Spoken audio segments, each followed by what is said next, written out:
Hello everyone, I am delighted to welcome you to the launch of the vision for the 1001 Critical Days. It's the culmination of a passion that I've held for nearly 25 years, that we should help every family to give their baby the very best start in life, and we should always have the baby at the very centre of our thinking. First of all, I'm really grateful to all the panellists at today's launch who've been instrumental in identifying our key areas for action. And there are many others who've also supported the work from the early years sector and also from the 3 advisory groups of professionals, academics and cross-party parliamentarians. They've all taken part in the review and I thank you all from the bottom of my heart. And more importantly, I thank you all for the work you're going to do in the implementation phase. I also want to sincerely thank the Prime Minister for his personal commitment to this. Just this morning, I was with him at a visit to a nursery to hear his personal commitment to making sure that we support every family to give their baby the best start for life. The period from conception to the age of 2 is when the building blocks for lifelong emotional and physical health are laid down. So what we do here is going to help us to transform our society for the better. So I do want to introduce Matt Hancock, the Secretary of State for Health, who is going to just give us a little bit of his own views of the 1001 days. And then we're going to hear from my lovely colleague, Jo Churchill, who has herself 4 children and knows all about the importance of the early years. So first of all, Matt Hancock, thank you very much.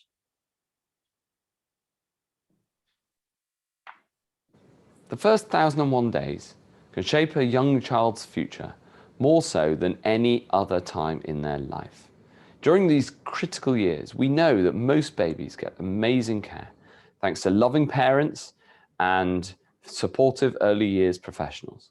But we also know that more support is needed to make sure everyone fulfills their potential. This was the thinking behind the Early Years Healthy Development Review. We started its work last year. Since then, the team have been talking to parents, carers, early years professionals, NHS staff and volunteers all across the country. And it's clear that while there's so much brilliant work taking place, that for too many families, the quality and consistency of the support they get is not good enough. It depends too much on your background or where you live. The review shows we can put this right and ensure better support, better promotion of services, and better access to vital data.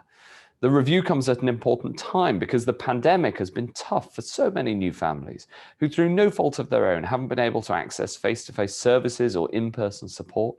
The crisis has shown us that levelling up health inequalities and inequalities in well-being is critical. For me, it's the most important levelling up that there is. And there's no better place to start than in the most formative years. I'd like to thank everyone who's been part of this review and make their voice heard. And in particular, I want to thank the work of Andrea Leadsom, who has really led this with a passion and a drive and such energy. I'd like to thank Andrea's advisory groups, who I know have been invaluable in shaping the review, and the dedication that all have shown. We've always shared a passion for this vital subject, and I'm so grateful to Andrea for lending her expertise and for making this review a reality. It wouldn't have happened without you, Andrea. Thank you. I can't wait to take this vision forward alongside the work on tackling childhood obesity, expanding parent-infant therapies through the NHS long-term plan, keeping our children safe through world-leading immunisation programmes, which are more important than ever before. As we build back better after coronavirus, we've got to make it our mission to give every single child the best possible start in life. And now I'd like to hand over to my colleague Jo Churchill, who'll say more about the review's recommendations. Thank you, and I hope you enjoyed today's events. So thank you very much indeed. May I just start by saying what a pleasure it is to be here with such an esteemed set of speakers. I would like to also extend my gratitude to Andrea for her tireless work on this review, but also to the decades of her tireless work in this area. It is something that I know her powers of persuasion, which are legendary, will help us through phase 2 as we approach that, because we need to ensure that we give all babies the best possible start for life. As we've heard, the period for between conception and age 2 is critical in a child's development. It's during that time that those important foundations are laid. Creating that strong and healthy start can help see all our children through life, through school, through work, through parenthood and beyond. That's why this review is so important. We want to identify the challenges and problems from the earliest stage. We want to help parents care well for their children. We want to change and improve healthy behaviours and protect against preventable diseases. We know that if babies are well supported in that period from conception to age 2, they're set up for a whole lifetime of better mental and physical health. Today, the government published the review's first report called The Best Start for Life, a vision for the 1001 critical days.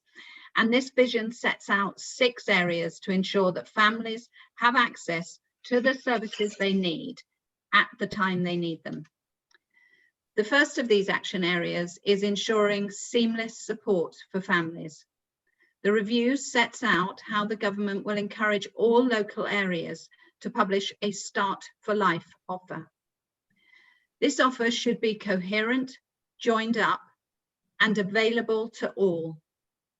It should explain clearly to parents and carers what services they are entitled to, and importantly, how they can access them. I know that Andrea is really keen for Start for Life services to be co-designed with parent and carer panels. And this will include a universal offer for every family and a universal plus offer to meet the needs of specific local communities. I am keen for Andrea and her team to work with local authorities, the NHS, and a range of other partners to implement it and ensure that it's at the heart of the local healthcare commissioning and integral to integrated care systems as we move forward. The second action is ensuring a welcoming hub for the family, supporting all families to access the Start to Life services that they need. To do this, the review team will work with local partners to maximise resources and the facilities that they have. And this will mean working with the National Centre for Family Hubs to ensure that councils understand how best to build a family hub support network. In the next phase of the review, work will be undertaken to understand why families are sometimes discouraged from accessing support. The team want to identify the practical steps that should be taken to reduce stigma some experience when asking for help. Every parent and carer needs to know it's perfectly normal to ask for help, and it's perfectly okay to do it too. The third area of the Vision for Brilliance is ensuring that families can access trustworthy information when they need it most. This includes digital, virtual, and telephone services designed around the needs of babies, parents, and carers. To do this, the review team will map out the Start for Life journey and capture how families experience these services through the first critical 1001 days. We need to embrace the opportunities presented by new technology. For example, through the digitization of the personal child health record, better known as the Red Book. My children's 4 Red Books, I still have in their memory boxes. They're an important thing, but we need to move forward and make a digital record available to new parents. And so we'll work closely with the NHS and local partners to roll out the digital personal child health record for every new birth by April 2023. The fourth action area is ensuring that we have an empowered Start for Life workforce. The vision is that every family will be supported by a range of professionals and volunteers, each of whom brings skills, knowledge, and empathy to the interactions that they have with families. From their very first appointment, every parent and carer must feel that they are heard and that they can ask for help. Her intention to strengthen the continuity of care and work with local leaders and the National Centre for Family Hubs to further explore the concept of that key contact for every family is something that I fully support. We want to develop a modern, diverse, skilled workforce that can better meet the needs of all families. We want to incentivise a strong focus on sharing best practice with the Start for Life workforce, and the importance of demonstrating empathy should be at the heart of the training and development for our workforce. The next action area is a commitment to continually improve the Start for Life offer. We want every parent and carer to have the confidence that the services and support in their area will help give them and their baby, or babies, as I noticed there was a set of twins in that early piece of film, their baby the best start for life. A brilliant Start for Life offer will continuously improve with better data, evaluation, and proportionate inspection. As I've mentioned already, Andrea is keen to support the establishment of parent and carer panels so that we can co-design services and provide feedback on them. We also want to build a consensus for a new outcomes framework for the Start to Life system to drive improvement and shine a spotlight on health inequalities, and to develop that proportionate inspection regime. Last but not least, we know that leadership is critical to the success of this vision. There must be local and national commitment and accountability. In doing so, we want to learn from the experiences of parents and carers and ensure their voices help inform national policy and decision-making. Andrea has long championed the need for a single identifiable leader who is accountable for the Start to Life offer in their area. The leader ensures that the 1,001 critical days are prioritised and that services are co-commissioned across the public and third sectors as part of the integrated care system's core offer. And importantly, that these services offered are excellent. The team will work with partners in local authorities to develop best practice on which individuals should take this role up.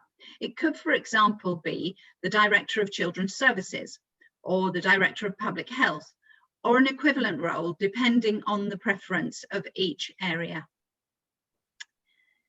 I think we all can agree that this vision is a fantastic one. It sets out that ambition that every baby and young child, no matter what their background, has the best start in life. But we know this is just the beginning. The Early Years Healthy Development Review will now continue with its second phase and focus on the implementation and delivery of these key 6 action areas.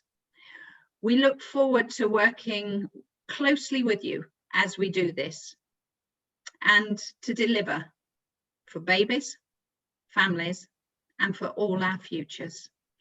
Thank you. Thanks so much, Jo. It's been a real pleasure to have your help and support throughout. And I think everybody taking part today will see that in both Jo and in Matt, we've got some real strong advocates within government for this. And just to let you know, we've got over 500 people signed up to watch this launch. So thank you all very much for your interest. And if you'd like to, we have a hashtag, of course, who doesn't these days, which is hashtag I am backing babies. And we're really keen to make sure that we can support as much as possible the next phase of the work. So it's now my great pleasure to introduce Professor Jane Barlow, who is Professor of Evidence-Based Intervention and Policy Evaluation at the University of Oxford. She is actually going to talk to us a bit, just for a few moments, before we get started with the presentations on the action areas, about why the 1001 critical days is so uniquely important. So Jane, who I've worked with for many, many years, is going to talk to us about brain development. Thanks very much, Jane. Yeah, am I unmuted? I am unmuted, aren't I? Let me just whiz back to the beginning. So yeah, thank you very, very much. And I wanted to start really by by saying a big congratulations, Andrea, on what you've achieved with this. When this advertisement for this global art and science exhibition on the first 1000 days of a child's life landed in my inbox, I just felt a sense of joy, really. A joy in the realization of what has been achieved in terms of the fight to get this period recognized in the way that we know that it needs to be recognized if we're going to give every child the best start for life. And we've spent many years in academia debating the importance, the relative importance of nature and nurture. And I think it was really the most recent research on epigenetics that has enabled us to really bring these two domains together. And I love the term nurturing nature, which I first heard from Peter, and is really demonstrates the fact that the environment is playing a very big part here. The genes lay down the roadmap, if you like, but all of the detail and nuance comes from this. And so environment is the main architect of the brain, and the key part of the environment is the early experiences to which children are exposed. We've had this knowledge since the late 1980s about the two different kinds of brain plasticity, and I'm not going to bore you all with the details here, other than to say, just please notice that the word experience is there in both of the key types of development. And it's this sort of experience, these interactions with primary caregivers, that really are the drivers of the brain development in the very early years. And this shows you the massive amount of the neuronal development, the migration, the pruning that begins back at 28 weeks, and the myelination and this massive growth spurt that takes place from 28 weeks on to 40 weeks. But even when the baby's born, this is the only organ that is not fully developed when the baby is born, and 90% of the remainder of the development takes place during the first 5 years of life. So I think that evidence really gives us the basis for a number of things in terms of what we should be doing. So parenting doesn't begin when the baby's born, it begins in pregnancy, and it begins with a whole range of maternal health behaviours that protect the developing baby and optimise its development, and also with the development from the second and third trimester onwards of the relationship. And the key message here is that many of the key factors that compromise a baby's early development are common, but they are completely modifiable. We can do something about all of these things. Stress in pregnancy, 1/4 of women in this recent survey said that they experienced anxiety in pregnancy. This is strongly related to children's emotional and behavioural development later in life, and we could potentially reduce the prevalence of emotional and behavioural disorders by around 5% if we were effective in addressing stress in pregnancy. Alcohol consumption is the major cause of learning disability in children. One study showed that around 50% of children in foster care have FASD. And the global prevalence of alcohol use is, is 1 in 10. And of course, fetal alcohol spectrum, FAS in the general population has been estimated to be around 14.6 per 10,000 in the population. And IPV is frighteningly common in pregnancy as well. So key areas that we could be working on. And I love this evidence about the way in which how the mother thinks or mentalizes about her unborn baby. And this really is the process of developing a bond. This is a strong indicator of how she's going to interact with her baby in the postnatal period. So this is just a lovely opportunity that nature's given us, if you like, to get in there early and think about the ways in which we could improve that mum's feelings about the unborn baby with a view to promoting good interactions in the postnatal period and, trying to get more than 60% of the population with a secure attachment. The key message too is about parent-infant interaction and the need to focus on that, irrespective of what, it's taken me quite a while to realize this, but whatever outcome you focus on in relation to children's development, whether it's their regulatory abilities, their attachment, their language development, their preschool readiness, their food intake, it is exactly the same parental interactions with that child that influence whether that outcome is good or otherwise. And I've listed some of them here. You'll all be familiar with them. The need for the parent to respond in a timely and appropriate way, the need for parents to engage in these processes of synchrony. There's then a rupture, and we need parents to be able to repair that rupture. And we know that many who are experiencing mental health problems, for example, find that difficult to do. The importance of reflective functioning and mirroring, again, Peter Fonagy's work here, the ability of the parent to really understand why their behavior looks like it does, reflects their ability to recognize that it is due to the baby's internal feeling states. And to the extent that a parent can do that, their interactions with the infant are much better than if you aren't able really to understand or think about what the internal feeling states are. So you sometimes hear parents who are experiencing lots of problems say, the baby's crying, won't stop crying. They'll say, she's doing this to annoy me. That parent, if they were able to get inside and have a sense, she's doing it because she's hungry or she's tired, that affects how you interact. And then scaffolding, lovely evidence about the importance of turn-taking interactions that are reciprocal and based in the child's optimal zone. I did think we should just probably have a quick look at this video if it works, and it probably isn't going to work, and you may have to do it all afterwards, but it's just a quick 30-second moment of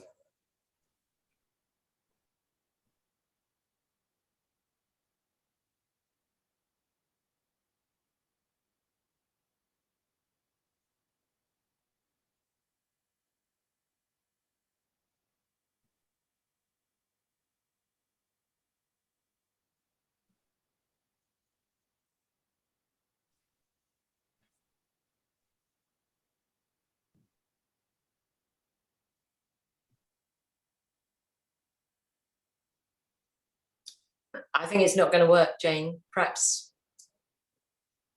you could, we could after.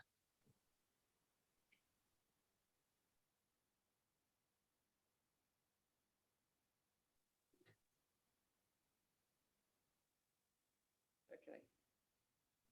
So I'm going to go back then. Let me just close that down.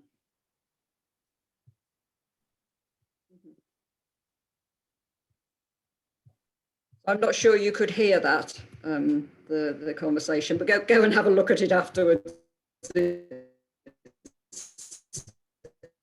It's truly wonderful, and all of the sorts of interactions that we're wanting there. So then, just to go back to my final couple of slides, just go back to there. So there we are. It is these early ways of being, whether it looks like this or whether it looks like this, that really are the foundations for the child's developing cognitive, emotional, and social capabilities.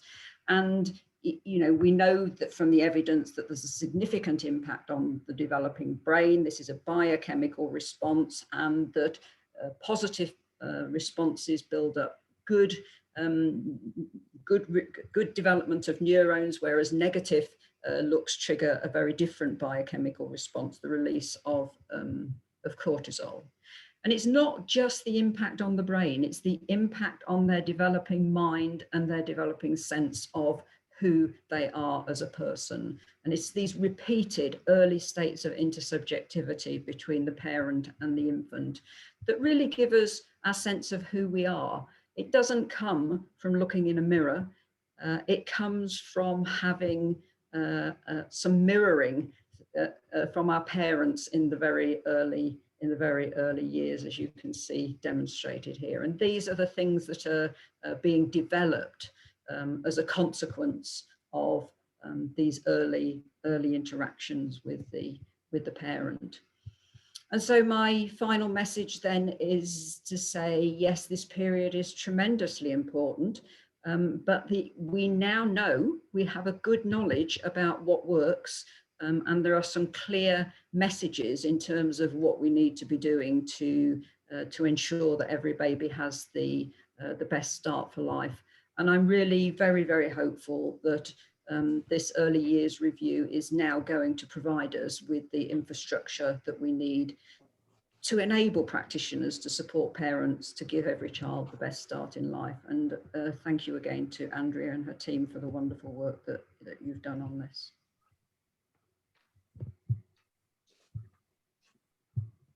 Thanks, Jane. If we needed reminding, it is a critical period and we know what works, we just have to do it. So now we're going to go straight on to the first 3 action areas for what the report is making different in the future. And we're going to crack on through those first 3 areas, which are what families will get. And to introduce the first one, Jo Churchill gave us a top line, but Professor Eunice Lumsden, Head of Early Years at the University of Northampton, is going to give us a bit more detail. Eunice has worked for many years, including as a founding trustee of NORPIT, the Northamptonshire Parent-Infant Partnership, with me, and she is fully committed to this agenda. So thank you very much, Eunice. Okay, thank you very much, Andrea. It's my great personal and professional privilege to present to you the Action Area 1. So we heard throughout the review that access to joined-up services could be significantly improved. Currently, access to services is patchy and parents often do not know what is available or where to get help.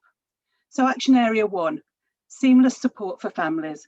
We will ensure that a coherent joined-up Start for Life offer is available to all families with access to the services that they need. Local authorities working with other local partners should pull together a coherent and joined-up Start for Life offer and make it clearly available for every parent to access. The offer should explain to them what services they are entitled to and how they can access them.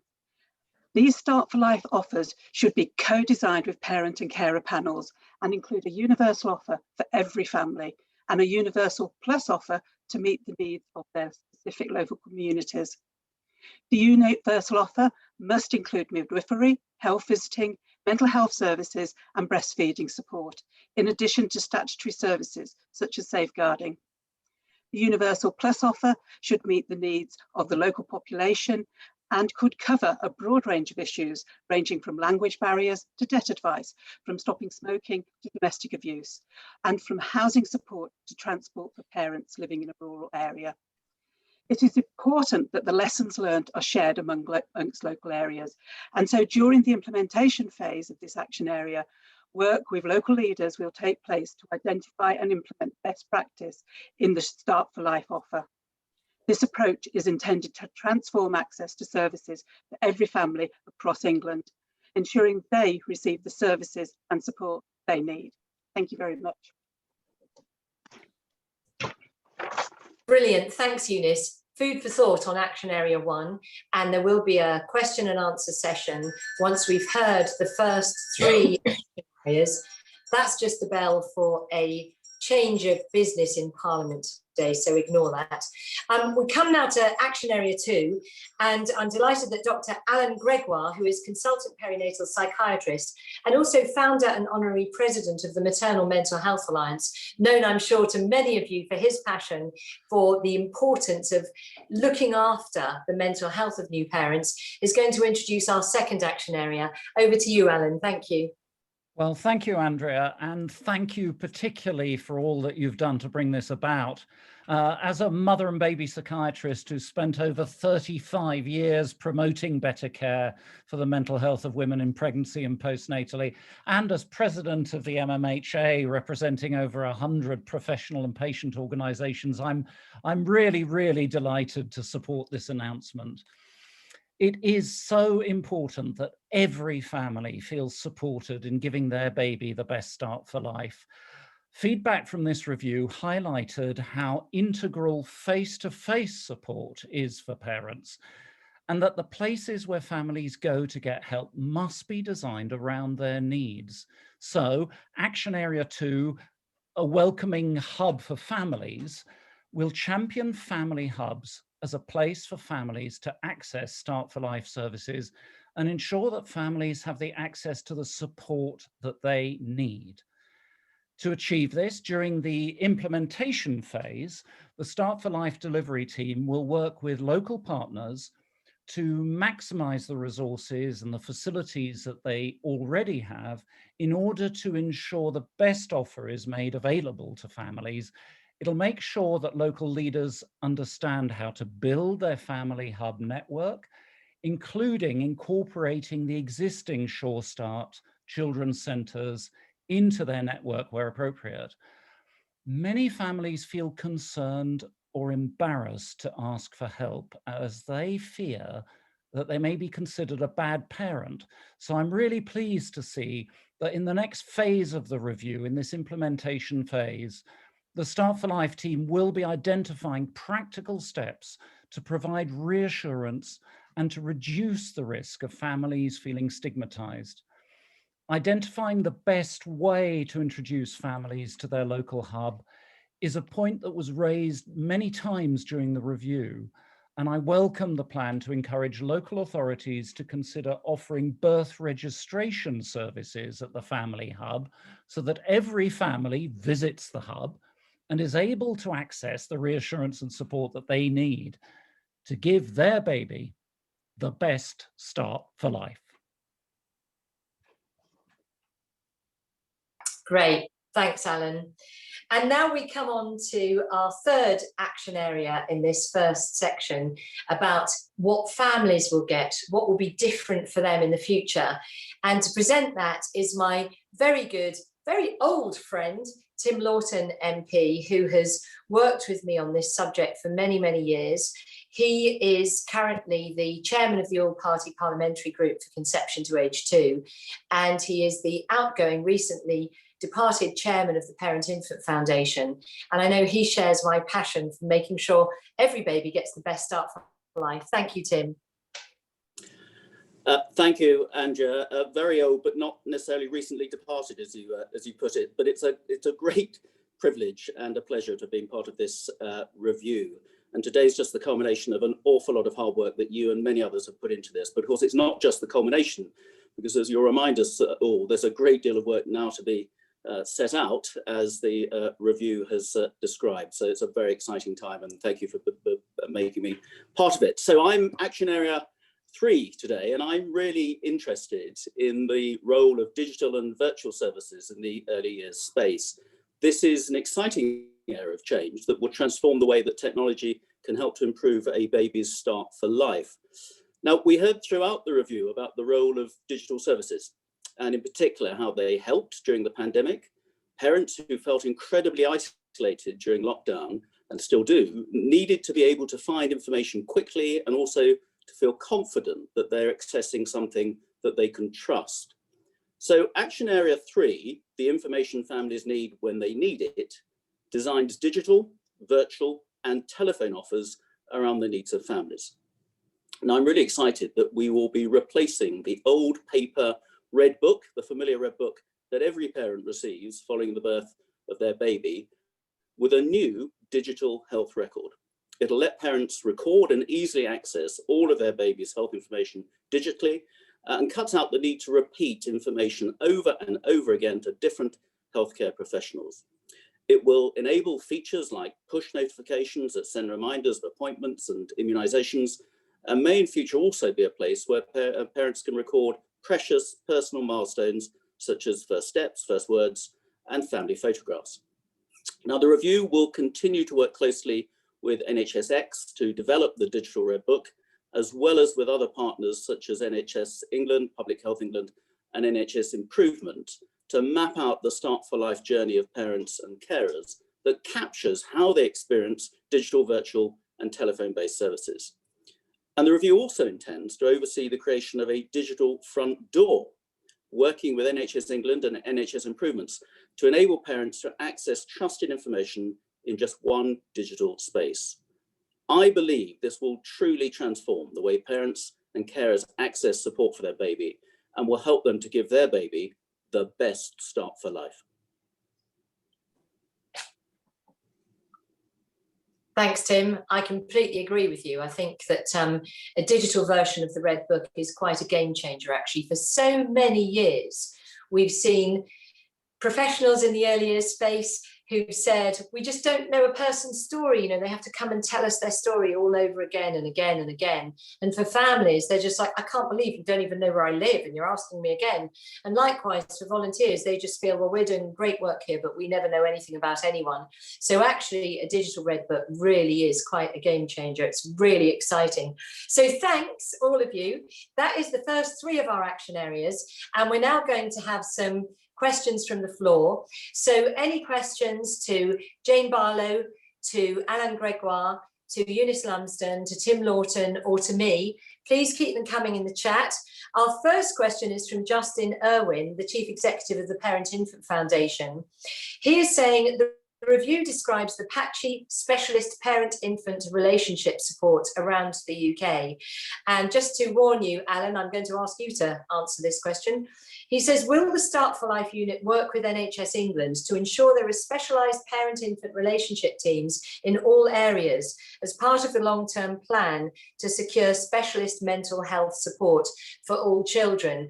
And before Alan answers that, I just want to say, obviously the next phase, the implementation phase, is really crucial to this, but Alan will certainly give you his thoughts as the person on this panel who is perhaps most experienced in the importance of maternal mental health. Thanks, Alan. Well, look, being a parent is the most difficult thing that any of us ever does. We may think we're clever in our professional lives or in other aspects of our lives, but when it comes to being a parent, there's one thing you can guarantee is that at some point you'll get it wrong. And I suspect when they're teenagers also, you can pretty much guarantee they'll list all the things that you got wrong. So you need your wits about you. And you know what you need to be a parent is not good liver function, not strong bones, but a healthy mind, and you need it to be functioning tip-top all of the time.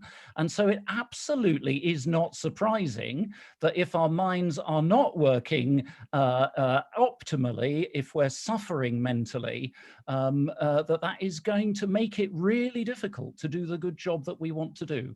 So supporting mums and dads and partners with their mental well-being, and specifically also, in addition to that, supporting them with the skills and the shortcuts to learning those difficult lessons about being a parent can be incredibly helpful and valuable. And as we've heard from Jane Barlow, one of the most critical elements is that close, interactive relationship between parents, caregivers, and tiny little newborn babies. In fact, there's evidence in the interaction between mum and her fetus can have an impact on the development of that baby's brain. So working on both support and valuing parents to enhance their mental well-being, and supporting them to be able to engage in that interaction in the way in which they would like to do, in that effective way for them and their baby, is critically important. Will this be delivered from the long-term plan? Well, not all of it. No, more needs to be done than is in the long-term plan. So there are definitely plans for parent-infant interventions for mums who are severely affected by mental health problems, but we actually need it much broader across the board, available to all parents who might need it, and I think that will come from this policy initiative. I certainly agree, Alan, and no doubt we'll be working very closely together on that over the next year as we work on the implementation. So the next question is from Dr. Sebastian Kramer from the Tavistock and Portman NHS Trust. And this is for Eunice. Can you confirm that every children's hub, family hub, will have a physical location, i.e. a building in which parents can congregate with their children, even if they don't require expert help? And in particular, he asked, will health visitors be co-located there? Thanks, Eunice. Okay, thank you for the question. I think that we have to wait now to the implementation phase to see how this will be visualized in the country. I think we have a lot of lessons that we've learned from the past in terms of what's been and what's gone before, but there's certainly a real drive you can see from the report to ensure that health visiting, midwifery and access to services for parents is top of the agenda now. And I think we have to, as professionals and practitioners involved in this area, listen to what parents are telling us and the support that they need, because we can offer the best services in the world and everything, but if parents actually don't know how to access it or don't know what's available to them, then we're starting off on the wrong foot in the first place. Thank you. Thanks, Eunice. We've got a question now from Rona Hamilton, Specialist Practice Assessor, Health Visiting in Surrey, for Tim. Tim, how would the government approach the challenge of you don't have to tell your story again and again, which is, as we've said, a phrase frequently used for the public when they're trying to navigate services, but isn't evidenced well in reality? So her experience is that digitising records to share with other services has improved communication, mainly between service providers. However, it doesn't impact the fact that people have to tell their story over again because of the way services are set up. So, Tim, will the digital version of the Red Book make a difference? It absolutely has to make a difference. And I just know how frustrating it is. And dealing with constituents in the time when I was Children's Minister and went around with social workers, where people who desperately needed help constantly had to go back to square one to give their whole life history and what was wrong with the children, the family situation or whatever. Now, we've got to make sure that the Digital Red Book is designed both by professionals and by the parents, the users, to make sure that it's accessible from both sides. And we've got to make sure that everybody's talking to each other. And this is a real testimony to joined up services actually coming together in reality. So we've got to make sure that all the information is there, that all the relevant professionals, with all the confidentiality and everything we need to have around it, can go and see somebody with a full record of what they're going to see that person about, with all the background, and the family that they're dealing with can rest assured that that information is being accessed appropriately by all the appropriate people that need to see it, and then get on with offering them the service, the support, whatever it is they need, rather than just going through their life story yet again. So absolutely, that's what the Digital Red Book is all about, and it's essential that it works. Thanks, Tim. We've got an anonymous question. Will councils be funded to deliver an effective joined up services? Also, health visiting is vital for early years, but numbers have decreased over the past 5 years.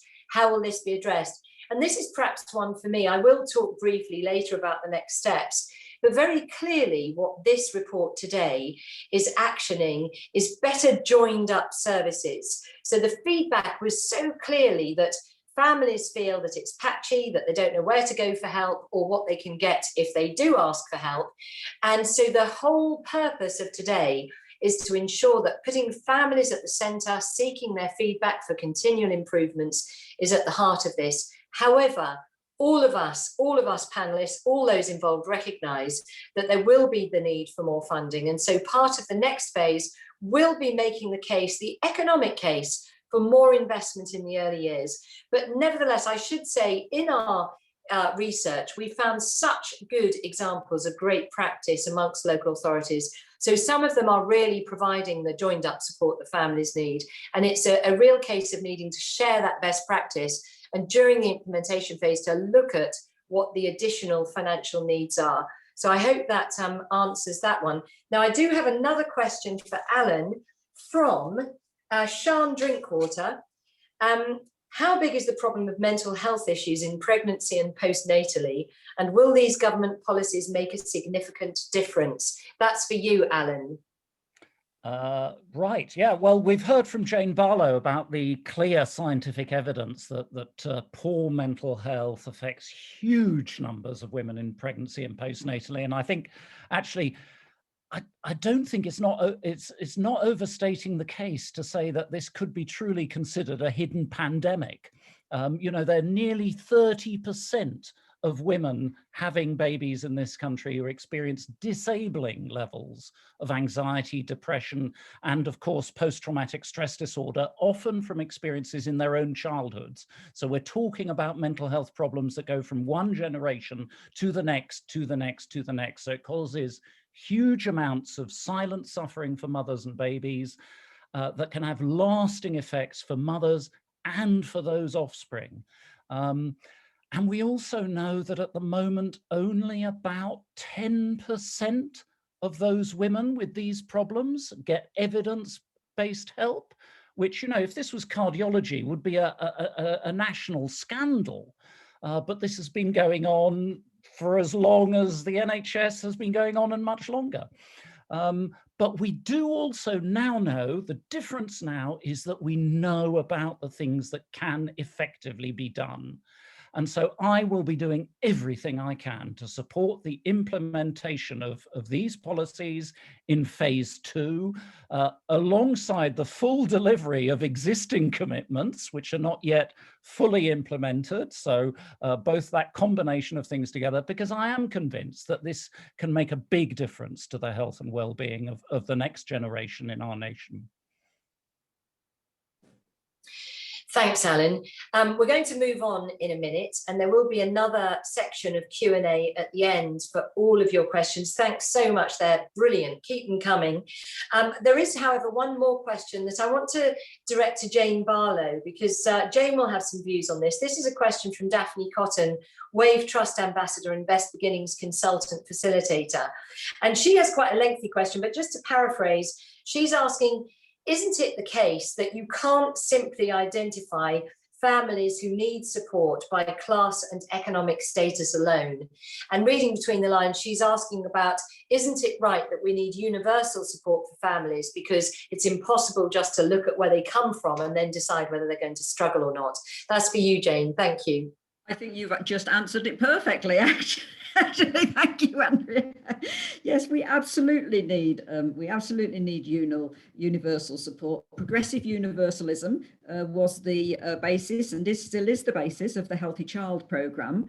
And you know, this enables practitioners to work with all families in a way that's non-stigmatizing, but then to identify those families that are in need of additional support. And so, yes, this is the basis for good ways of working. But we really need practitioners. We need practitioners to be beginning at the right time. So we need health visitors to be there in pregnancy so that they can, identify some of the mums that are experiencing, difficulties maybe in terms of how they're feeling about this unborn baby. That's a wonderful opportunity that we have to do work in the antenatal period that we're not currently using particularly well. So, one of the things that I will really be pushing for is to to enable us to, resource services efficiently. Oh dear, my dog's joining the conversation. To resource these things sufficiently to enable, to enable us to do these things as well as we can. And the dog agrees. Yeah, what would a meeting with you be without the dog barking in the background, Jane? But I hope all of you listening can see we are so well supported in this review, this wealth of knowledge and years of experience from all of our panelists. So thanks again for that. We will come back to Q&A. You'll get another chance to ask questions of each of the panelists. So if you particularly want to hear from a panelist, any of them, please direct your question to them and I will pick as many as I can. We're going to move on now to hear briefly from Anne Longfield, another person I've just worked with forever on this subject. She is, of course, the outgoing Children's Commissioner. She's just recently ended her term of office there, but she's worked through many different children's charities, and she's going to talk to us a bit about her review on the impact on babies in lockdown. So thank you very much, Anne. Thank you so much. And first of all, I just must say huge congratulations to you, Andrea, for getting this here today, and also for the 6 action areas, which I fully support, but also to everyone else who has spent so many decades working in this sector and making the case for why it's so important. So well done all. And I think, looking at what's happened over lockdown, the first thing is this always has to continue to be our priority because babies just keep on coming. And there's been about 500,000 babies that have been born over the last year. Quite a lot, 1 in Downing Street within there. And each of those babies will come along with, families that are hoping for their best and facing a variety of challenges. So again, to everyone who's worked in the workforce over the last year in these kind of stretching conditions, thank you so much for that. But I think also that, there's always that huge joy of a baby arriving. The last year will have added challenges for an awful lot of people. Some will have risen to that challenge with kind of innovative means. They will have Zoomed their grandparents. They would have had others connecting digitally. But it has added in terms of pressures around worries about health, about a lot of services moving onto the screens, and worries for some about their financial situation, all of which are very real, often at all times, but during the pandemic, even more so. And a sobering statistic that we have about the number of 0 to 1s living in those really fragile home environments where there are some deep-seated problems there which will affect the baby. There are about 100,000, just over 100,000 0 to 1-year-olds who are living in families where there are domestic violence, addiction, or severe mental health conditions. And of course, for them over the last year, it would have been particularly difficult. They wouldn't have been able to see their family and friends in the way that they would for large parts of the year. They wouldn't have access to the kind of playgrounds, often not outside space, and they would be living in cramped conditions. Some will have taken to advice and support online, others less so. So I think it really has been a difficult year for a lot of those families that are struggling. And even at one point, birth registration stopped for some time. But the beacons of light, I think, that I found during that period, and the ones that I put forward in my report, really reflect a lot of the action areas that you've put forward. And I visited a family hub in Doncaster to talk to some of the parents there about what they had experienced during that period. And I just wanted to share some of those things with you today. A mother there, the parents were very clear that it was the centre staff being in touch with them tirelessly throughout that whole period that kept them going and really gave them that sense of belonging, but also sense that they could approach people for advice if they needed. A dad told me who he hadn't been out of work. He was used to working all the time, but he suddenly lost his job and he was a single parent. He'd found the family hub and really found a welcome where he could find food, he could find meals, but also find that conversation, those friends there who knew what it was like to be in that situation and who could help support him. And Mum told me how at the hardest moment during the year, when she wondered actually if she could keep going, it was the Parents Champion and the staff at that centre that really got her through. They talked her through whatever hour of the day needed to enable her to get to a better place. And I met a group of lockdown babies and their mums, all of which sounded as though they'd known each other for years. And when I asked how long they'd known each other, they said, actually, it was the first time they'd met. They'd only met online before, but actually they'd managed to keep in touch. They'd managed to get good support from each other because that's what they felt was really needed. We know that whilst there are services there, across the whole range of support for children in the first months, they can often be uncoordinated. They can often feel really fragmented for families, and they don't always feel that they can find their way in. So this joined up proactive approach, which was really supportive workforce that felt they were there for those families, was what I felt was so important here, and that got them through those very difficult times. Also, I'd just really like to highlight the seamless support and the good information, so important for families. And that's something I think can only be built upon over coming months. And I really look forward to seeing what comes through the implementation phase. This is what families have continued to say that they want and what is really needed to be able to have that clear view of what is in offer and how they find it. So the last year, I think, has showed us many things in all aspects of our life.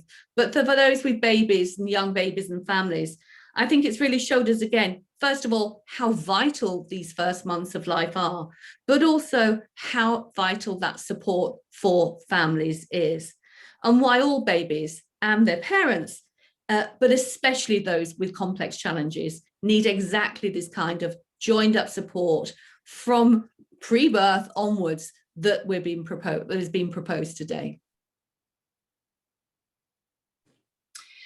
Thanks so much, Anne. I think you've really given a balanced view. There's a lot to keep us quite concerned about babies born in lockdown, but also things we want to continue to capture, you know, the importance of virtual support and so on. So thank you very much for that and for all the brilliant work you did as Children's Commissioner.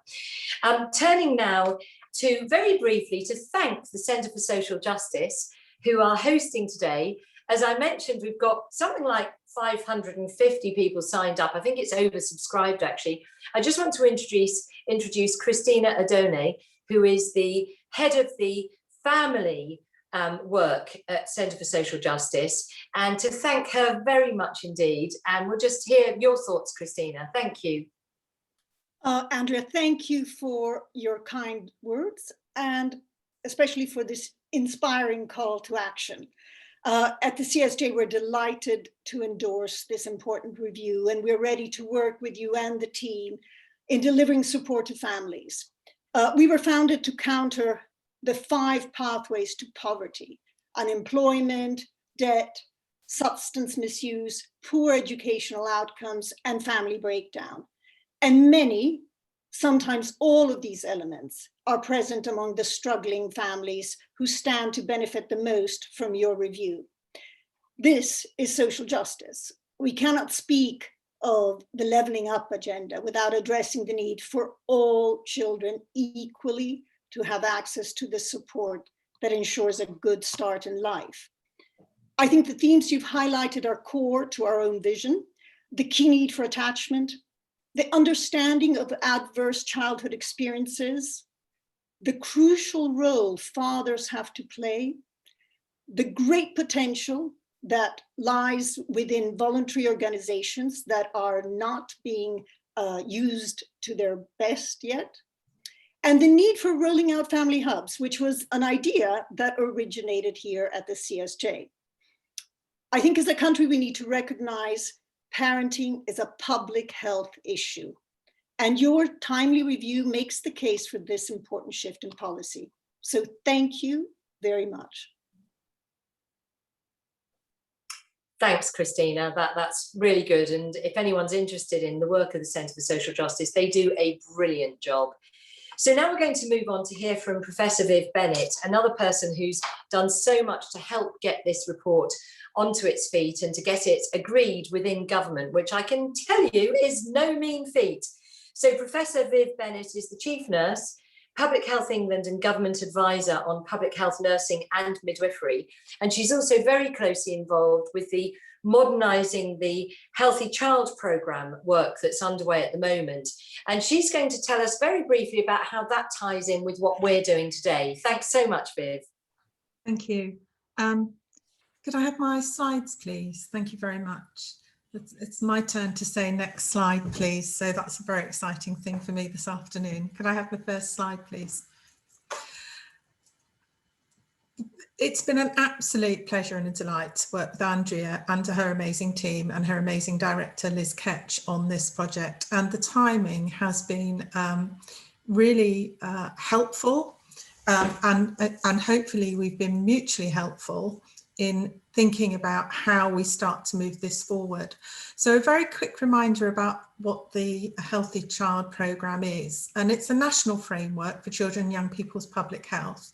Our last speaker and speakers before that have said it is vital that this is seen as a key public health priority moving forward. It was published in 2009 and covers a whole range of things that we've discussed today, but also doesn't cover some things that we've discussed today. So for a number of reasons, it is timely to look at modernising the programme and future-proofing it. That isn't to say that nothing has happened since 2009. There have been updates to the schedule of intervention, revisions of immunisation, and new evidence made available for people working in the field. But this is a project over 3 years to modernise the programme. Next slide, please. So why do we need to modernise the programme? We need one that's fit for the future, as I've just said. We have new evidence, we have new policy, including some that's brand new today. We have new systems, and we have new systems coming. Integrated care systems provide a real opportunity. We've touched on new technologies and new information systems and new information for parents. So all of those need to be built into a modernised programme.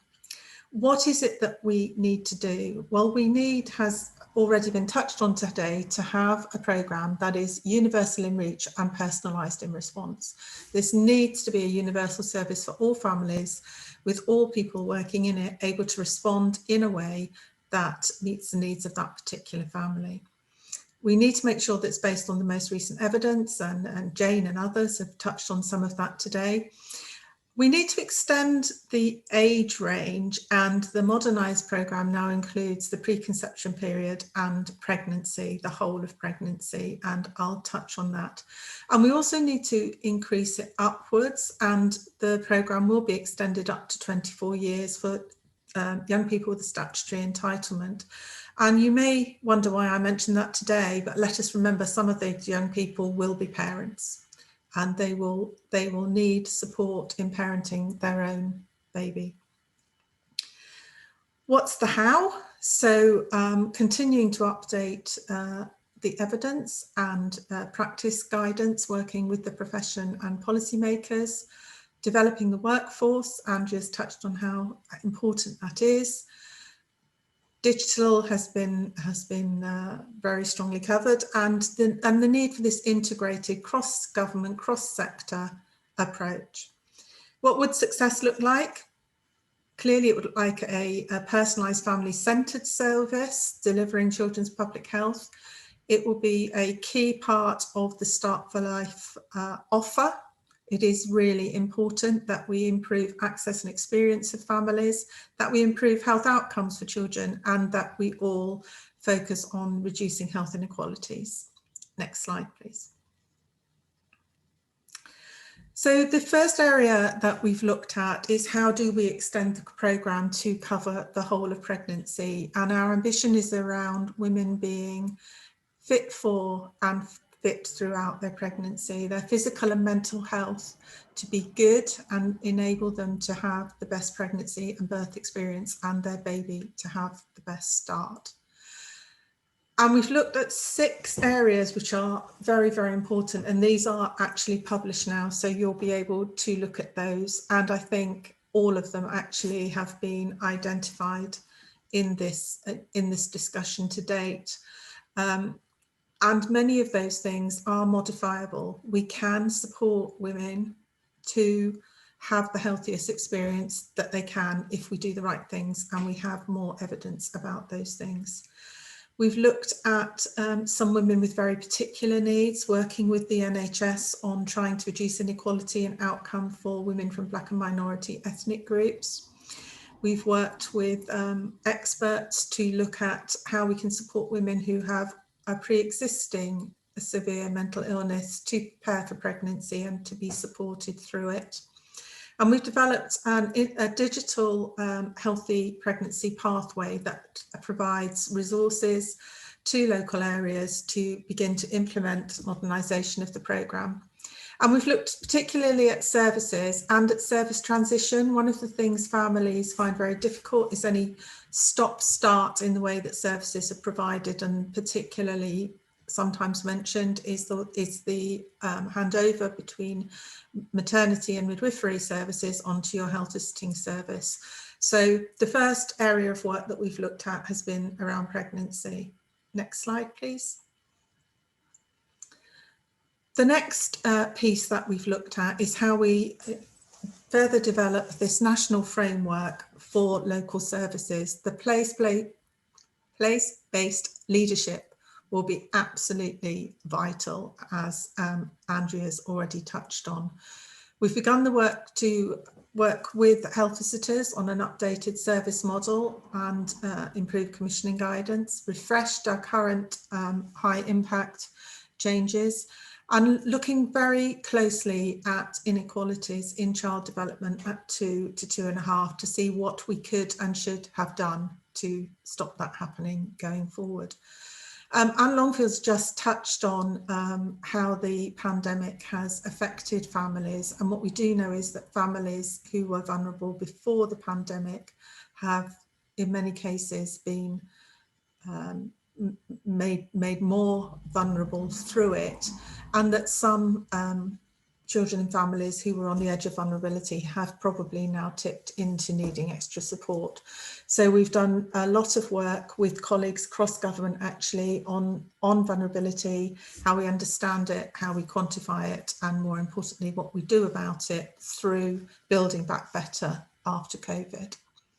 Next slide, please.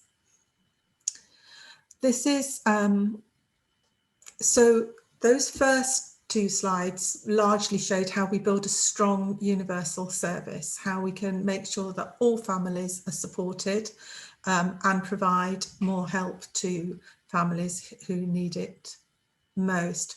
What we've also done is to identify some of those areas where there are specific health challenges and to resource work to try to address some of those. We know that speech, language and communication is one of the most important markers as to how you will thrive going into preschool and into school. And we know that early development of language is really vital. And there's a lot of work that's been done on narrowing the word gap and helping children to be ready to learn. And ready to learn means in a more formal setting. Of course, babies are learning from the moment they're born. We also know that inequalities in children's oral health are both important in themselves and make children more likely to need to go into hospital, and important as sentinel markers of need. And so a big focus with our dental public health colleagues on what we can do about that. I think Matt Hancock touched on the importance of a healthy weight in childhood, and we are doing some work on that in this year. Very importantly, for those families who do need extra help, we've a real focus on intensive parenting. What have we learned from programs like Family Nurse Partnership and MESH, and how can we take those forward? So really a big programme of work at the universal and the targeted and specialist level, with evidence-based programmes to support parents to enable babies and children to thrive, play and learn, and to meet the ambition that we've stated over a number of years now of reducing inequalities in readiness to learn and readiness for school.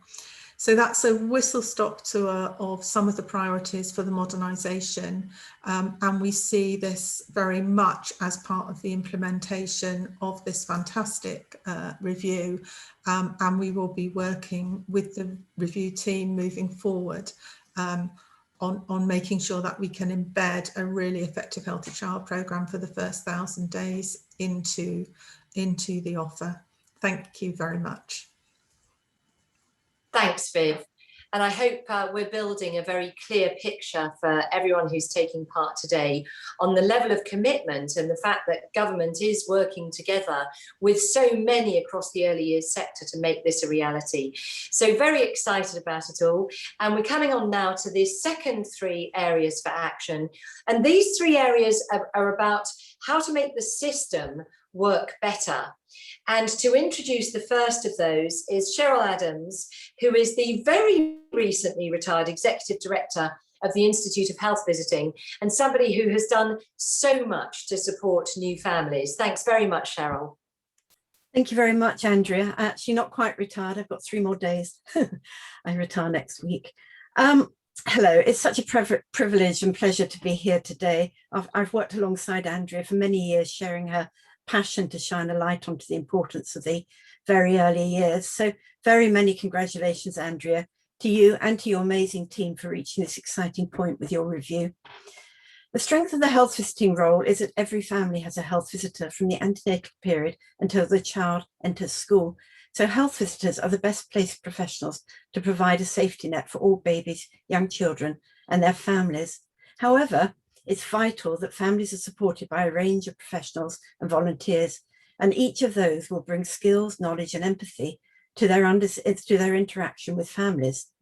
They provide the confidence for parents and carers that there are people who will help them on their journey, and they make sure that their baby is able to, and to make sure that their baby is able to get the best start in life. So action area 4 is an empowered Start for Life workforce. It focuses on building skills across the Start for Life workforce, strengthening continuity of care and supporting a modern workforce that can meet the needs of every family. This action area will work involving stakeholders to develop improvements to education and training and the sharing of best practice. Additionally, the review will help local partners share best practice and work together to provide joined up support for every family. I think the concept of the key contact is a very good one. It will help to provide support and reassurance to families that they know who to contact for advice. This is essential. It's an idea that will be considered further during the implementation phase with local leaders and the National Centre for Family Hubs. The development of costed proposals to strengthen the Start for Life workforce will also be explored during the implementation phase, focusing on how to increase diversity, addressing issues with workload and supervision, and how best to ensure education, training and retraining that is needed to maintain skilled and highly motivated professionals, all essential. Health visitors do a fantastic job in supporting families, and the review will work with the profession to ensure that health visiting is viewed as an attractive career with the right level of development and support. I believe that a strong focus on supporting the workforce itself is vital to ensure that every baby gets the best start of life. Thank you for inviting me to be at the launch of this seminal report today, Andrea. It's wonderful to be here. Thanks so much, Cheryl, and sorry to retire you 3 days early. I was not quite sure whether you were still here, but I'm delighted that you are, and thank you so much for being with us today and for all you've done in particular to help new families. So moving swiftly on to action area number 5, and that's going to be presented by Professor Peter Fonagy, Head of the Division of Psychology and Language Science at UCL, and also Chief Executive of the Anna Freud Centre. And he also has so much expertise in the importance of early attachment. Over to you. Thanks, Peter. Thank you very much, Andrea. It's a privilege to be here, and it has been a privilege over the years to observe what you have achieved and what enormous dividends persistence pays. You have done a magical job, and those of us in the early years research and clinical workforce enormously appreciative of what you have done. It is really extremely important that every parent and every carer has the confidence that the services and support in their area will help them give their baby the best start for life.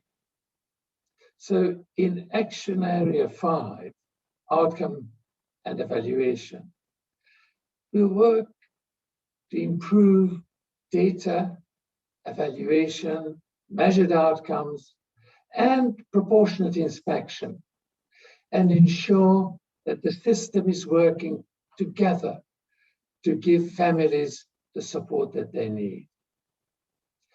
There are 3 areas for evaluation: establishing what works, ensuring that local authorities can measure their own effectiveness to improve the services on offer, and providing assurance on progress at a national level. This will involve finding the quickest way to achieve long-lasting compliance for the collection of relevant data within existing resourcing and promoting data sharing. Importantly, the review will work with others to identify what works. This is where parent and carer panels will be so influential, sharing their views and experiences to improve services and support. And I think what is also important is a common set of goals that will ensure every baby gets the best start for life. This will involve the development of an outcomes framework, which will give parents and carers the vital assurance about the quality of service in their local area, and also nationally give government a clear overview of performance. By having proper measurements in place, we can ensure that every baby gets the best start for life. Andrea, thank you very much, and thank you for you and your colleagues for this wonderful review. Thanks so much, Peter. So yes, outcomes and evaluation, making the Start for Life system work much better for families. And then moving straight on to action area 6, the final action area, I'm delighted to introduce Simon Russell, Lord Russell, who is one of the cross-parliament, cross-house advisory group members who've done so much work on this early years review. Simon Russell has a huge interest in this area over a very long time, and he's going to present action area 6. Thank you, Simon. Thank you very much indeed. It's a huge pleasure for me to do this, not least because I have the privilege of being a governor of Coram, the oldest children's charity in the United Kingdom, set up by Captain Thomas Coram in 1739. I know he would be completely delighted at what we're doing today, albeit he might be a touch disappointed that it's taken 282 years to get to this point. It's clear that giving every baby the best start for life needs committed leadership at a national and a local level to provide families with a feeling of confidence that their voices are being heard and that continuous improvement is a genuine commitment. So Action Area 6, Leadership for Change, will help us to learn from the experiences of parents and carers, provide clear leadership and accountability at a national and local level, and build the economic case for investment in the Start for Life, ensuring that the system is working together to give families the support they need. Parent and carer panels will be an integral part of this. They will help local leaders to shape the Start for Life offer, ensuring continuous improvement and using the voice of the family to inform national policy and decision-making. A single, identifiable leader, accountable for the Start for Life offer in their local area, will ensure that the 1001 critical days will be prioritized and that services provide the help that families need. And what will be really transformative, in my view, is that in future, there will be a cabinet minister who will be responsible for overseeing the implementation of the agreed actions from this review, ensuring that Start for Life is kept at the heart of policy-making decisions across government. I think it's also extremely helpful that you, Andrea, will continue in your work advising the government in this area and continue to transform the support for families during those 1001 critical days. It is so important that the needs of babies and carers are at the heart of policy development and implementation. So working with other stakeholders to build the economic case for further investment in the Start for Life will be vital for the future. Thank you very much. Brilliant, thank you. The rabbit out of the hat, the thing so many people have longed for so long, is real leadership in this issue, both locally and really importantly at a national level. And I'm so pleased that the Prime Minister has agreed that there should be cabinet level oversight for the Start for Life. I think that is really going to make a difference. So you've now heard the 6 action areas in a bit of detail, and I know you will want to know, so what's the next steps? What's going to happen next? Well, I can tell you, first of all, that the early years team, 6 civil servants led by the wonderful Liz Ketch, and my parliamentary team, Luke Greystone and Laura Dunn, have been flat out. So the first thing on our agenda is a large, stiff gin and tonic. But tomorrow, we will start the implementation phase. And what that means is we will be creating a new Start for Life delivery unit, which will involve a larger team of civil servants across Whitehall with a decent amount of expertise, who will have 3 goals. The first one is to implement all the actions in this report. So when you look at the action areas, think about a year from now, these action areas are going to be well on the way, if not already implemented. That's to give you an idea of the time frame. The second priority is going to look at the needs and the priorities of the workforce. And I know for many of you who work in the early years sector, you have just been flat out. And thank you so much that you have. So many families have said that even though they couldn't see their health visitor, they knew they were there, they could text them, they could Zoom them. You've been a lifeline for so many families. Thank you so much for all you do. And this work in the implementation phase will look properly at how we can better support you, make sure you've got the resources you need. And then the third task for the implementation phase will be to work with Treasury officials to make the economic case for more investment in the early years. And you can absolutely rest assured that we will be doing that. So I hope that that's given you a bit of a flavour for the next step. The implementation phase will take about a year, and I will continue to chair it. And during that time, all of those on the panel today and in the advisory groups, the broader professionals, academics and parliamentarian advisory groups, and so many in the early years sector who've already engaged with us, will be helping us to implement this review. So thank you again. And I'm now going to get back to the questions from so many people. So here we go with the first one. I'm going to give this to Tim Lawton to answer. Tim from Helen Rampton Policy Office, Action to Children. How will you measure success in 2 years' time? Crikey, well, the success is going to be measured on outcomes for children. And I think in the past, where many well-intentioned policies have been measured on how much bricks and mortar, how many buildings, or how many boxes have been ticked.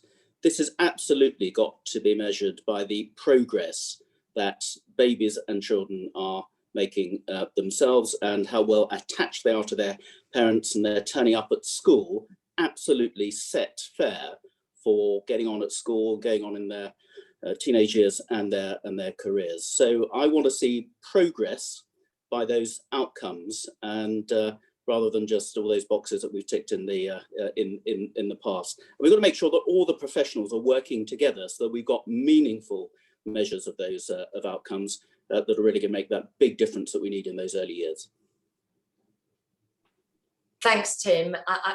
We say in government that we value what we measure, and I think you're exactly right. If we can look at the outcomes, that will be really key. So coming to the next question from Alison Morton, for Eunice, the evidence is really strong that relationships are at the heart of successful prevention and early intervention. What steps will be taken to make sure families can build a relationship with their key worker through the concept of continuity? And can you talk a bit more about what we will seek to do to make sure that every family has a sort of key point of contact in their family hub? Thanks, Eunice. Okay, thank you. Complex question. I think one of the really important things in answering this is something that I learned when I was a social worker with the families that I was preparing for adoption, who would say, if the parents of the children that we are adopting had this level of support and training to be parents, then we wouldn't be needed. And I think that what we have to do is how we shape this in the implementation phase is put the needs of parents and carers very centre stage. We spend a lot of time, I spend a lot of time training early years professionals to work with parents, but actually we don't do that with parents. So ensuring that there is a linked person, ensuring that that's seamless transition, understanding of attachment that we know as professionals is important, has got to be given to parents. Completely agree. Thanks very much, Eunice. It's so vital that families know where to go. Mm-hmm. Absolutely. So next question from Katie Luff for Cheryl Adams. With the new early years development programme, can you guarantee mothers and babies will be given monthly substantial support as well as monthly weigh-ins? I mean, I read that to mean, you know, how will health visitors, you know, be able to provide the wraparound support that families need? Thanks, Cheryl. Okay, I'm going to answer this on behalf of myself, certainly not on behalf of government. As you all know, I think health visiting numbers are much lower than they need to be to provide families with what they need. So it's going to be really, really important that the recommendations of the review are listened to, that new investment comes into health visiting, and that investment needs to go through local authorities who did have their public health grants cut, and as soon as that money goes back in, it'll be possible to rebuild the profession and provide families with the service that they would like. But it's I'm afraid, let's be honest about it, it basically comes down to hours in the day, and the health visiting caseloads are running at the moment at an average of around 500. So that's how it is, but that's not how it's going to stay, is it, Andrea? It's going to get a lot better. There's a commitment behind this, and the great joy of this review is that it's holistic. It's really looking at it, everything in the round. I think that's for those who've been involved, it's a real strength, and it also looks at different groups of families and their needs. So, you know, I'm convinced that things will get better, but we haven't got all the answers today, but we know what needs to be done. Thanks, Cheryl. And it's absolutely right. In the implementation phase, we will be looking carefully at workforce with Cheryl, the Institute of Health Visiting, and many others to make sure that support is provided.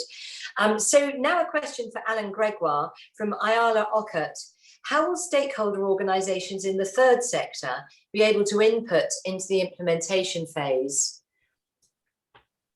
Okay, well, I think this is a question for everybody, really, because lots of discussion has been had about the critical importance of the third sector, who do tasks that nobody in the statutory sector can do, so that, you know, they are absolutely fundamental, and their integration into the whole approach is absolutely central to the thinking here, and the family hubs will offer both the space, but most importantly of all, the access between families and every sector, working together collaboratively, communicating efficiently in a way, without overlap but without gaps. That's of course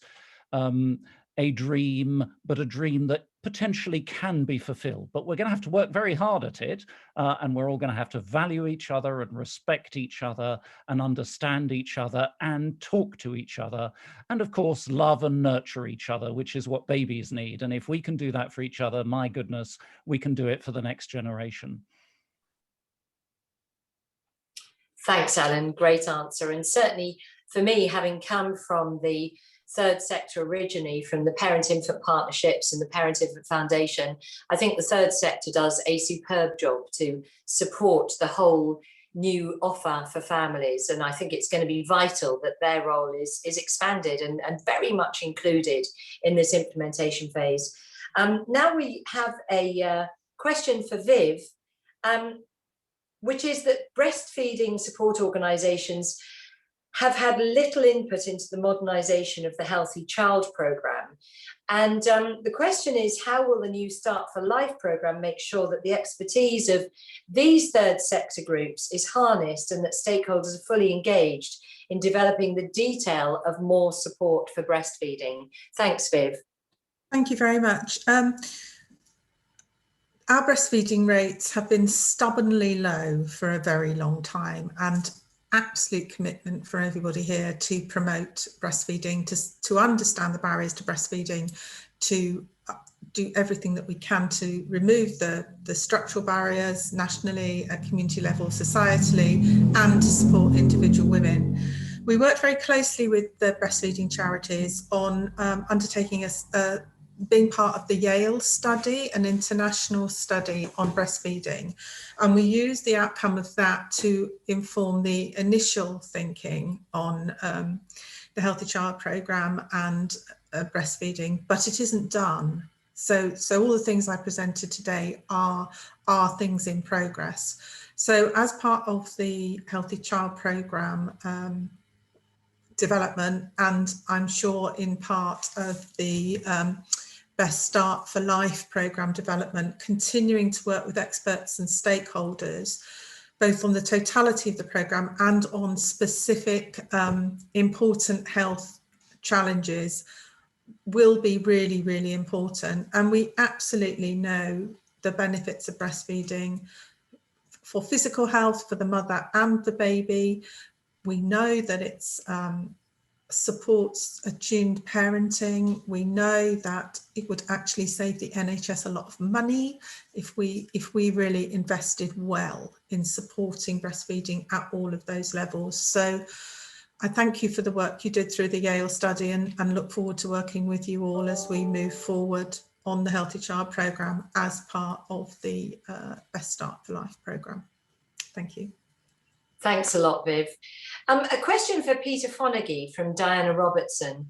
In the context of parental mental health, what more can we do across services to support the parental relationship where there is conflict as early as possible? Could relationship support be provided as part of the family hub offer? Thanks, Peter. I'm speaking now on my flying solo, as it were.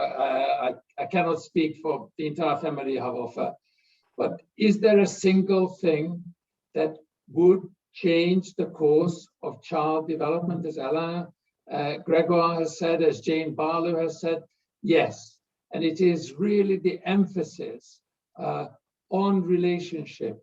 We now know that it is the contingency, the association in time between the child's expression and the parent's response that actually helps establish in the child's mind their own identity, themselves as agents, as individuals, experience of their body. There is now wonderful neuroscience work from Carl Friston modeling with the same technologies that they model the pandemics, and I hope even better, with kind of Bayesian mathematics, just how important for brain development it is for there to be somebody who can respond contingently to the child. So if this is not an essential part of the Family Hub work, I shall be very, very sad and disappointed. That's heard loud and clear. Thanks, Peter. A question from Larissa Joy. As Simon Russell, and this is for Simon, as Simon Russell so clearly pointed out, building the economic case for investment is critically important. Can any of the panelists expand a little on this area and talk about the specific dimensions of the economic case you think are likely to be most compelling to the Treasury to unlock more investment? I might also have a go at this after you, Simon. Thanks. Yes, thank you, Larissa, for that curveball. I have been trying to work with or in spite of government on behalf of children for about 35 years. And my experience is that hell hath no fury, like different government departments trying to avoid one another studiously in pursuit of the same objective. And that has been a besetting problem. And if you look at page 115 of the report, you will see that there are no less than 11 ministerial portfolios across 5 different government departments, which are involved in, what that are included in this review. All of them have different bits. And trying to get them to work together is essential, because unless everybody's working together, you don't actually have a picture of the whole situation, and you can't actually start really looking at the numbers in any sensible way. So the fact that there is now going to be a cabinet minister sitting around the cabinet table with the person who has asked him or her to take this on, i.e. the Prime Minister, sitting in the same room, and that the Secretaries of State for the 5 departments are peers, will be a very different dynamic to the way in which governments have previously tried to conduct these cross-departmental initiatives. And having it all joined up and having a cabinet minister who will be a peer of the Chancellor of the Exchequer, being able to articulate it, backed up by the Secretaries of State for the other departments that are involved, will, I think, be a first. And I would hope and expect that that will produce some results. But Andrea has rather more personal experience of sitting around a cabinet table than I do. Thanks, Simon. Well, I completely agree with what you said. I mean, the whole point of arguing for a cabinet member with responsibility for Start for Life is exactly as you say, that person is then with their colleagues in cabinet able to use leverage to make sure that everything is focused on continuous improvement for the Start for Life. But I'd just like to tackle the specific point about the Green Book, which is in my view, absolutely key to this. So the Treasury looks at investment around its Green Book rules. And as everyone will know, the Treasury will invest in a bridge, for example, and put the money up front and then wait 10 years down the line after the bridge is built for the economic return. And actually, it seems to me that we don't do that with social policy. We do it with infrastructure, but we don't do it with humans. Whereas if we were to say, look, if you invest in the early years, you have so many more school-ready children who could go on to do brilliant things, but also not only is the potential of that generation of children so much stronger, but also the likelihood of them going on to have unhappy lives that become very costly to the state is also reduced. So actually there is an economic return case there. And that really is what I intend to focus on. I mean, I was 25 years in finance before coming into politics, and I do feel that making and winning that case is the next mission for me over the implementation period. So yes, in this report today, we're announcing the join up of services, putting the baby at the heart, making everything work better for families. But I'm very alert to the fact that to do this really well, we are going to need to also make the case for further investment. So great question. Thank you very much. Thanks for your answer, Simon. There is another one that is quite linked to that, which is from Lydia Kite, the chair of What About the Children? And she asks, again, a quite lengthy question, but her question is to make sure all babies get the best start in life. Isn't it time that central government, the Treasury in particular, did more than simply encourage local authorities to support the emotional well-being and health of babies from conception with a long-term integrated strategy backed up by ring-fenced funding and clear investment?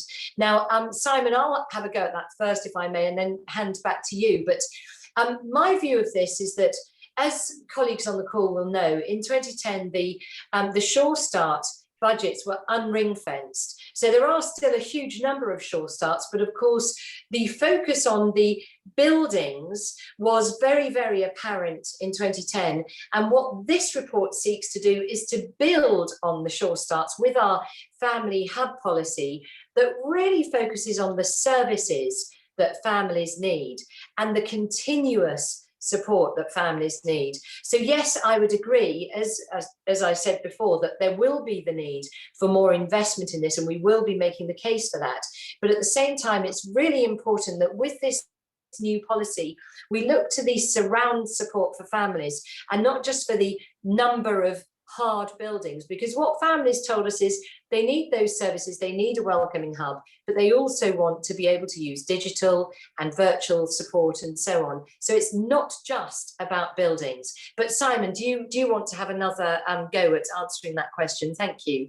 Well, I think I think there should be a sort of Royal Society for the preservation of local authorities, because they are, they must feel that they're between a rock and a hard place. And I think a lot of us were very conscious, as the domestic abuse bill has gone through the House of Lords, that we have put in, and the government has agreed to, a whole lot of extra, what would in effect be statutory duties, in addition to the statutory duties local authorities already have to look after children and babies. And to be a local authority in that situation, even if you can understand the reason for that, you must be thinking, how on earth are we actually going to be able to do and deliver this? And I think I come back to my previous answer, which is the responsibility for sorting this out and working with local authorities to find ways through this is going to come from leadership at the top and leadership at the local level, talking to one another. It means being much more open, perhaps, than we have in the past about the economic trade-offs and about what is actually going to be required. It will mean really going and identifying best practice, and as early as possible, flagging it up very, very proactively to make it clear as a local authority, if you're not actually listening to what clearly works and you're choosing not to try it, that is probably not going to be acceptable. So I do think it requires local authorities to be much fleeter of foot, but it also requires central government to perhaps to listen with slightly better and more sympathetic hearing than it has done recently to the hard place that many local authorities feel they're in. I do agree, and in particular in the review, we did a lot of virtual visits to local authorities that were providing superb support for families. And so sharing best practice is absolutely at the heart of what we'll be also doing in the implementation phase, as well as recognising that they are hard pressed in many cases. Now I have a question for Cheryl from Sarah Cowley, who is pleased to see that there's emphasis on health visiting services, offering a minimum of 5 reviews to every parent, as they have become more like a maximum in many places. She also welcomes the flexibility implied in allowing health visitors to visit a family in a range of places, but she says she hasn't seen any evidence about the efficacy or effectiveness of assessments carried out over the telephone. She says, is a virtual contact really suitable for health reviews? Question for Cheryl, thank you. And I think, again, answering personally, I would say it's absolutely not. You can't do a health review unless you can see the whole child and the family. And doing a health review in the home is obviously particularly valuable because you see who else is in the home and what else might be going on there. So this is something that endlessly taxes the Institute of Health Visiting, because obviously with COVID, reviews have had to go online. There's been no other way. Better to do a review by Zoom than not to do it at all. However, as everything starts to open up, I think the core health reviews must always be done face to face. However, clearly there's a place, and actually, even some really imaginative breastfeeding support. There's been some fantastic breastfeeding peer supporters who provided excellent services online to parents, services that they wouldn't have otherwise had. So there's a place for virtual, but certainly from the Institute's point of view, we would be pushing very, very hard. And actually not for the 5 minimum. We're absolutely delighted that Public Health England are now recommending an extra 2 contacts, universal contacts, and in Scotland they have 11. So we'll be continuing to nudge towards some even greater things. So thank you for your question. Thanks, Cheryl. And actually, during the implementation phase, we will be talking to our colleagues in Scotland, Northern Ireland and Wales to share best practice. And as you highlight, Scotland has a recommendation for a higher number of health visits, but there's a lot of learning to be done. And I would just like to have a momentary commercial break for everybody who is still with us to say, please do look at the report today.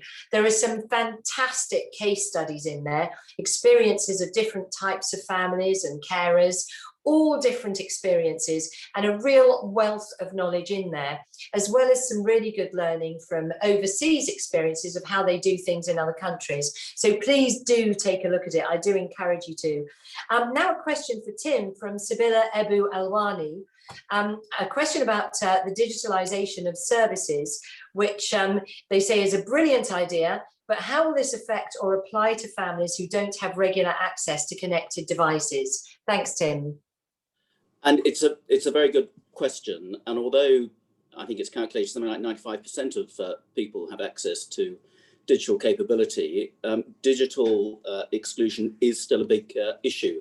And it's become an issue, obviously, during the pandemic and the government having to roll out not just computers, but access to broadband for school children not able to go into school, I think has meant that this is something that is absolutely here to stay, that our lives in the digital world have probably been accelerated. What was going to take several years perhaps to transform has been brought about in the space of a number of months. So clearly we must make sure that where people have already got that digital access, we make the most of it, but people mustn't be excluded because they haven't got that. So we've got to make provision. And I think local authorities and schools are going to want to have all their families much more networked and joined up in the future anyway. So digital exclusion is an absolutely crucial issue that we must make sure that nobody is missed out from getting the best start in life for their children simply because they're not wired up at the moment. And that's all part of the grand plan. Thanks very much. Yes, and I must say NHSX have been really keen and enthusiastic and supportive about this whole idea. So certainly digital exclusion will be one of the issues we'll be looking at. Now we've got a question for Peter Fonagy from Grant Gordon. He says, in terms of outcomes, it was reassuring to hear Tim Lawton highlight school readiness as a vital ultimate outcome for children in the early years. In building the outcomes and evaluation framework, will this issue be looked at, Peter? Absolutely. And I think part of the task here is to establish an outcomes framework that is widely consulted on, examined and explored, the tires are kicked, we see that it is robust, and then adopted globally. Because for an outcomes framework to actually do the business that it needs to do, it has to have everyone signing up to it, because it's only then that we know that what is supposed to work is actually working when it's in the ground. It's only then that we can properly identify areas where it's not working as well as it should and go in there and try and improve the functioning or the implementation in those areas. And it's only then that actually nationally we can look at how much we are improving. And to me, demonstrating success is what will sustain this mission, unless we can show that what we are doing is actually making a difference. another government can come along and change the priorities. This is not a priority that should be messed around with. And in order to make sure that that doesn't happen, I think we really need to make a concerted, united, joint effort to ensure that an outcomes framework is adopted, improved, but used to improve further. Thanks, Peter. We now actually have a question for Christina. I hope you're on standby for that, Christina. From Matt Buttery from Triple P, who says you talked about the concept of parenting as a public health issue, and he asks if you could articulate this further. How do we move to this from a system where parenting support is still very stigmatized and parents feel judged, as the Royal Foundation powerfully illustrated last year? Is this the moment for us as a country to gain confidence to talk more about family and parenting, and for government to find its voice in this area? So Christina, perhaps you would answer, and then I'm going to ask Tim Lawton to give us his thoughts, because he's been so closely involved with this also for so long. Absolutely. I'm standing on the shoulder of a giant called Tim Lawton when I answer that. I think we definitely want for this government to understand that at the end of a year such as the one we've just witnessed and experienced, parents have withstood all kinds of difficulties that were unforeseen, including having to become teachers. We know about in loco parentis, but this was, in locus magister. We've seen how parents have had to go on to digital support rather than physical support. And we've seen how horrific, serious phenomena like domestic abuse and substance abuse and even gambling have increased during lockdown. So what we need is a huge, what I think one of your panelists called progressive universalist pushes, where everyone can have access to support, which reduces that fear of being stigmatized as a poor parent, but also where we have a boost in parenting confidence, whether it is in private schools where there is an ethos of sexual violence or allegations of sexual violence, or in families that are part of the Troubled Families programs. Parents need support and skills to feel confident in this most difficult and lengthiest of job titles. So I think the time has come for this government to heed your words, Andrea, and your words, Tim, and move into a public health mode. Thanks, Christina. Over to the giant.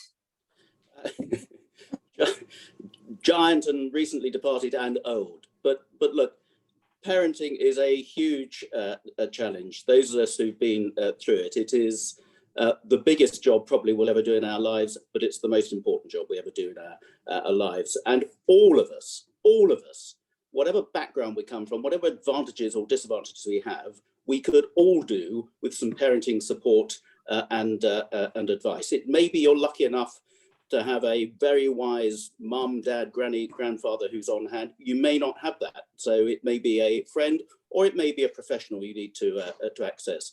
There's no shame in wanting to be a better parent.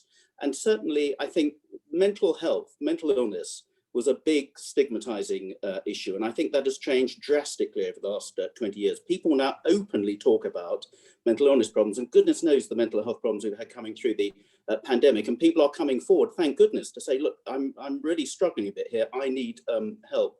Now, many of us, well, many people, not necessarily all of us, go to the gym because we want to be fitter physically for good reasons. There's no stigma in going to the gym because you want to be physically fitter.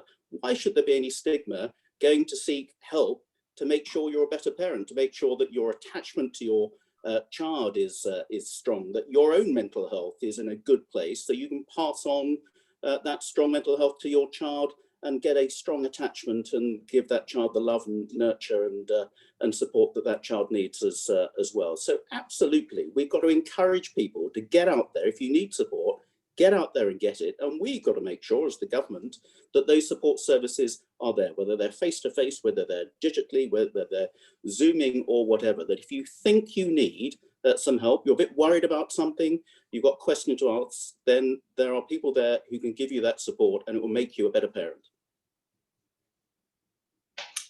Thank you, Tim. I think that is a fantastic point to end today, the importance of making support available to every family so that they can give their baby the best start for life. And whether it is through a wonderful family hub that's welcoming to every family, whether it's through the right set of early years support workforce, whether they're public sector professionals or indeed volunteers, we all need a bit of help at some time in the parenting experience, some much more help than others.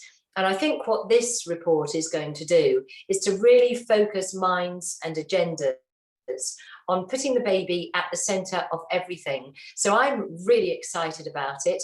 And again, thank you so much to my team, to all of today's panelists and to the advisory groups. And I think the old African proverb that it takes a village to raise a child, we are that village. You know, we on this call, the people who take such an interest and who've spent so much of their careers and their lives championing better support for new families are all part of that village. And so I really do look forward to working with all of you, and thank you so much for joining us today. Bye.